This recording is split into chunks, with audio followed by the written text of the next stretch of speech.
उपराष्ट्रपति के अपमान को लेकर बीजेपी ने अब मोर्चा खोल दिया है, क्योंकि आपको बता दें उपराष्ट्रपति का जिस तरह से अपमान किया गया था टीएमसी के सांसद की तरफ से, उसके बाद लगातार हल्ला बोल यहां पर किया जा रहा है। बीजेपी लगातार इस मुद्दे को भुना रही है, जहां बीजेपी ने अब एक बार फिर से मोर्चा खोल दिया है। गुरुवार का जिक्र किया जाए तो देशव्यापी प्रदर्शन का ऐलान बीजेपी की तरफ से कर दिया गया। बड़ी खबर इस वक्त की आपकी टीवी स्क्रीन पर, कल्याण बनर्जी ने उपराष्ट्रपति का अपमान किया था, उनकी मिमिक्री की थी कि सदन की जब कार्यवाही की शुरुआत होती है तो उपराष्ट्रपति की तरफ से किस तरह से अपनी बातों को, अपनी विचारधारा को प्रकट किया जाता है। और यहां पर विपक्ष के जो तमाम सांसद हैं वो सदन के बाहर प्रदर्शन कर रहे थे, क्योंकि उस दौरान 92 सांसदों को निलंबित कर दिया था। हालांकि अब 141 तक ये आंकड़ा पहुंच चुका है, लेकिन जब प्रदर्शन किया जाता सांसदों की तरफ से तो कल्याण बनर्जी जो कि टीएमसी के सांसद हैं, उनकी तरफ से इस तरह की मिमिक्री की गई थी। अब पूरा मामला तूल पकड़ रहा है। ऐसे में प्रधानमंत्री नरेंद्र मोदी ने फोन पर उपराष्ट्रपति से भी बात की है, जहां कल्याण बनर्जी के व्यवहार पर चर्चा भी इस दौरान की गई। साथ ही आपको बताते चले कि कल्याण बनर्जी के व्यवहार को दुर्भाग्यपूर्ण बताया है, क्योंकि उपराष्ट्रपति जगदीप धनखड़ इस बीच जो मिमिक्री यहां पर की गई थी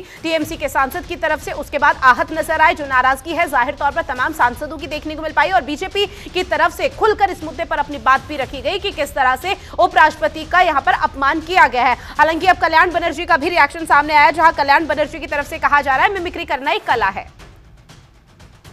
खबर पर ज्यादा जानकारी के साथ दीपक चौबे संवाददाता हमारे साथ दिल्ली से लाइव बने हुए हैं।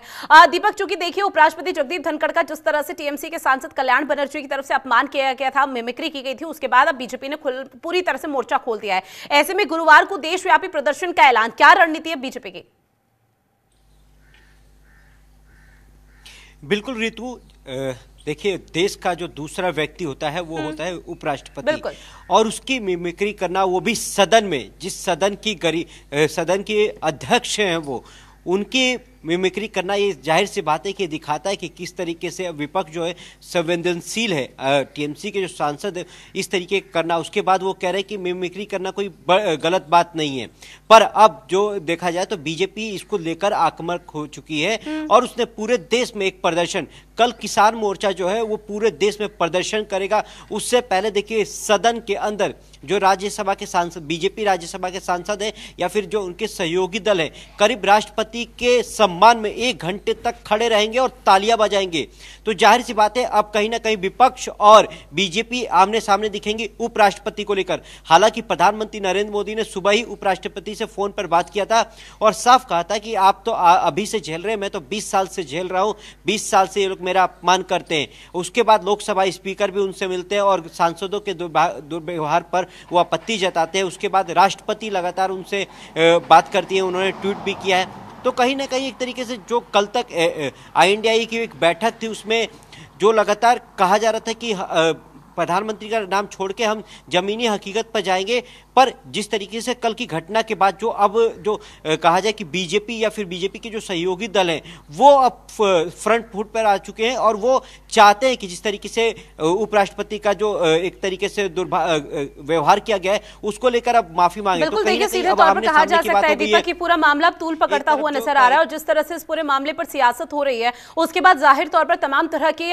जो रणनीति है, जो तमाम तरह की रिएक्शन है वो दोनों दलों की तरफ से सामने आएंगे, ना सिर्फ विपक्ष बल्कि बीजेपी। और बीजेपी ने भी तो अब मोर्चा खोल लिया। एक तरफ विपक्ष का भी जिक्र किया जाए, वो अलग मुद्दों पर लगातार यहां पर प्रदर्शन करता हुआ नजर आ रहा है। तो ऐसे में क्या मानकर चला जाए कि उपराष्ट्रपति का जो अपमान किया गया उसके बाद अब किस तरह से सियासत और किस तरह वह यहां पर करवट लेती हुई नजर आ पाएगी? बिल्कुल, कल जिस तरीके से पूरे देश में बीजेपी एक तरीके से आक्रोश प्रदर्शन करेगी, खास तौर पर जो किसान नेता है वो करेंगे। उसके बाद देखिए जो जाट एसोसिएशन है उसने भी आपत्ति दर्ज कराई है कि इस तरीके का, और खास तौर पर जाट जो एसोसिएशन है उसने कहा है कि हम इनको 2024 में बताएंगे कि किस तरीके से जाट नेता की जो मतलब इस तरीके का बयान देना वो गलत होता है। तो अब आर पार की लड़ाई होने जा रही है। जिस तरीके से लगातार जो विपक्ष है वो एक तरफ दिखाई दे रहा है, जिसमें उसमें राहुल गांधी भी थे, वो वीडियो बना रहे थे। वो अब जो कहा जाए कि भारतीय जनता पार्टी उसके सहयोगी दल हैं वो अब राष्ट्रपति के सहयोग में आ गए कि अब राष्ट्रपति के साथ हैं हम और दिखाएंगे कि एकजुटता क्या होती है। उपराष्ट्रपति की कहा जाए कि जिस तरीके से दुर्भाव किया गया तो उसको लेकर अब कहीं ना कहीं आमने सामने की रणनीति हो जाएगी और जिस तरीके से पूरे देश में बीजेपी प्रदर्शन करेगी, हालांकि अभी किसान मोर्चा करेगी, उसके बाद बीजेपी करेगी, तो अलग अलग अब जो कहा जाए कि जो बीजेपी की जो कमेटियां हैं, या फिर कहा जाए कि जो किसान मोर्चा हो गया, ओबीसी मोर्चा हो गया, या फिर अलग अलग जो मोर्चे हैं, वो अब लगातार जनसंपर्क करेंगे और बताएंगे कि बिल्कुल इस वक्त देश में सियासत का दौर है। अब इस पूरे मुद्दे पर भी कहीं ना कहीं सियासत होती हुई नजर आ रही है। कल देशव्यापी का ऐलान जो बीजेपी की तरफ से किया गया है, उसमें किस तरह की तस्वीरें सामने आती है, उस पर भी हर किसी की नजरें लगातार बनी हुई है। दीपक बने रहिए आप हमारे साथ, आगे और भी खबरें जिन पर आपसे अपडेट लेंगे।